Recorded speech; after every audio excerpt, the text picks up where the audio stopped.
செயல்பட இது நமக்கு ஒரு எடுத்துக்காட்டாக இருக்கும்.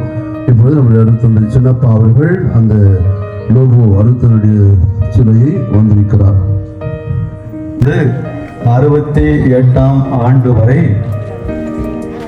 வளர்புறம் பங்கிலே ஏற்கனவே 27 ஆண்டுகள் 29 ஆண்டுகள் எனக்கு ஞானஸ்தானம், புது நன்மை, உறுதி பூசல் பன்னூருக்கு அனுப்பியது, குருமடத்திற்கு அனுப்பியது. அதே போல நம்முடைய பலருக்கும் ஞானஸ்தானம் கொடுத்தவர்கள் கூட கல்யாணம் பண்ணி வைத்திருந்திருக்கிறார். அவ்வளோ ஒரு பணிகளை அந்த நாட்களிலே இந்த பகுதியில் வளர்புறம், நயப்பாக்கம், பஞ்சமந்தாங்கல், தொடுகாடு, நெம்மிலி போன்ற இடங்களுக்கு அவர் தனியாக காலை நேரங்களிலே விடியற் காலையிலே சென்று அவர் திருப்பலி கொடுப்பது வழங்க. இங்கு கூட நான் சின்ன பையனாக இருக்கிற பொழுது அங்கு நம்முடைய ஜோசப் நாயுடு ஒரு கொட்டா இருந்தது, ஸ்கூல் மாதிரி, அங்கே தான் திருப்பலி நடைபெற்றது. நல்லா எனக்கு ஞாபகம் இருக்கிறது. ஆக ஒரு தியாகம் உள்ள ஒரு குருவாக, அதே நேரத்தில் ஒரு புனிதராக வாழ்ந்தவர். அவங்களாம் உண்மையாக இன்று மோட்சத்தில் தான் அவர்கள் இருந்து கொண்டிருக்கிறார்கள். இதையெல்லாம் பார்க்கின்ற பொழுது அவருக்கு உண்மையாக ஒரு பெரும் மகிழ்ச்சி. அவர் மகிழ்ந்து கொண்டிருப்பார், நமக்காக அவர் ஜெபித்து கொண்டிருப்பார், நமக்காக பரிந்துரை செய்து கொண்டிருப்பார். அத்தகைய ஒரு நல்ல பரிசுத்தமான தூய தியாகம் உள்ள அருட்தந்தை. அதே போல பலருக்கும் மருந்துகள் கொடுப்பார். பிற மதத்தவர்களும் அவரை அணுகி புதுமையாக குணம் பெற்றதை நான் அறிந்திருக்கின்றேன். ஆக அப்படிப்பட்ட ஒரு இந்த இடத்திலே நம்முடைய மண்ணிலே இருந்த ஒரு புனித குருவானவர் என்று சொன்னால் அது மிகையாகாது. ஆக கோவாவை சேர்ந்தவர். அதன் பிறகு ரிட்டையர்மெண்ட் நமக்கு பணியாற்றி விட்டு ஓட்டநாங்களுக்கு சென்றார். அதன் பிறகு அவர் ஓய்வு எடுப்பதற்காக தன்னுடைய சொந்த அவருடைய அண்ணன் வீட்டுக்கு சென்று அங்கே அவர் மரித்து விட்டார். ஆக அவருடைய வரலாறு நீண்ட பெரிய வரலாறு. இறைவன் அவருக்கு இந்த ஒரு பூமியிலே கொடுத்தது. இந்த பூமி ஒரு புனித பூமியாக நிச்சயமாக மாறி இருக்கின்றது. ஆக நாம் நன்றி செலுத்துகின்றோம். அவர்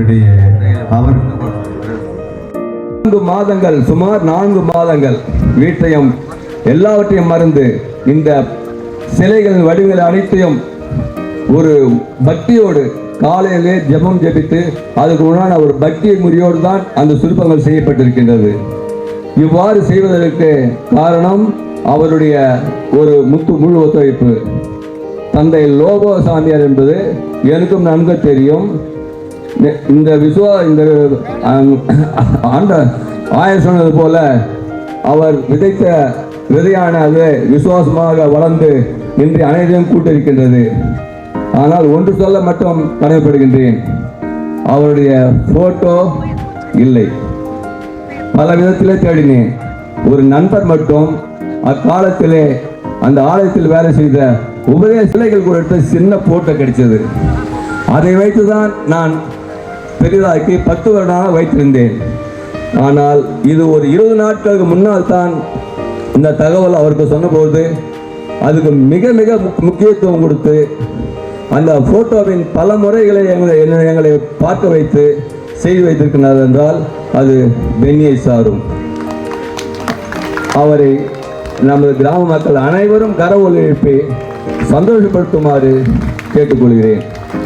இதோடு நமது நயப்பாக்கம் கிராமத்தின் இது ஒரு அடுத்த கட்ட ஆரம்பம்.